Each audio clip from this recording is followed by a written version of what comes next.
Ipiniliwanag ni Brigadier General Danilo Fabian, ang Assistant Chief of Staff for Reservists and Retirees Affairs ng Armed Forces of the Philippines, sa lingguhang palatuntunan ang inyong Armed Forces kasama si Lieutenant Colonel Jerry Zamudio na maliban sa nakatutok umano mga laang kawal sa mga biktima ng kalidad, ay handa naman ang kanilang puwersa sa anumang emerhensiya bilang force multiplier ng hukbong sandatang lakas ng Pilipinas.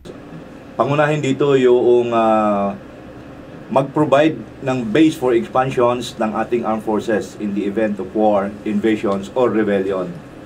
At yung pangalawang mandato is to support in disaster response and rescue operations, or yung tinatawag nating DRRMO, or Disaster Risk Reduction and Management Operations.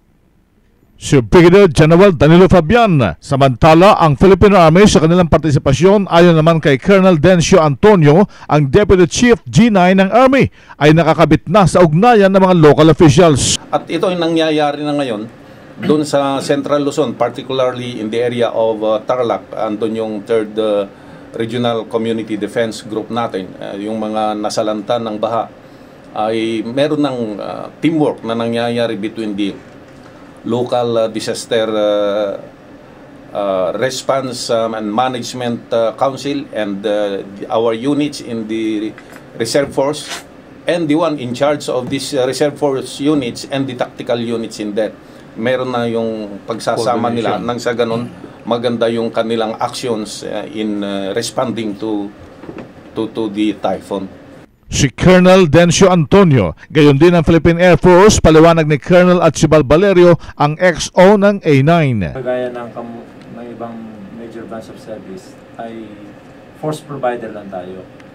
So ang nag-orchestrate at saka nagdadirect ng trust ay yung mga operating units ng AAP kamukha ng mga area commands. Si Colonel Archibald Valerio, maging ang vital role ng Philippine Navy ayon kay Colonel Alvin Pareño, ay naaayon sa mga programa ng IPSP, bayanihan ng AFP. Sa IPSP kasi ang sinasabi ron, meron tayong whole of nation approach and meron tayong tinatawag na people-centered.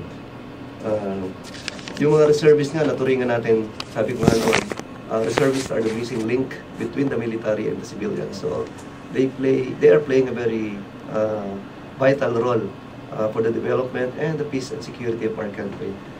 Si Colonel Alvin Pareño, kasama si Lieutenant Colonel Jerry Zamudio, RH 911, Bing Formento ng DCRH Nationwide.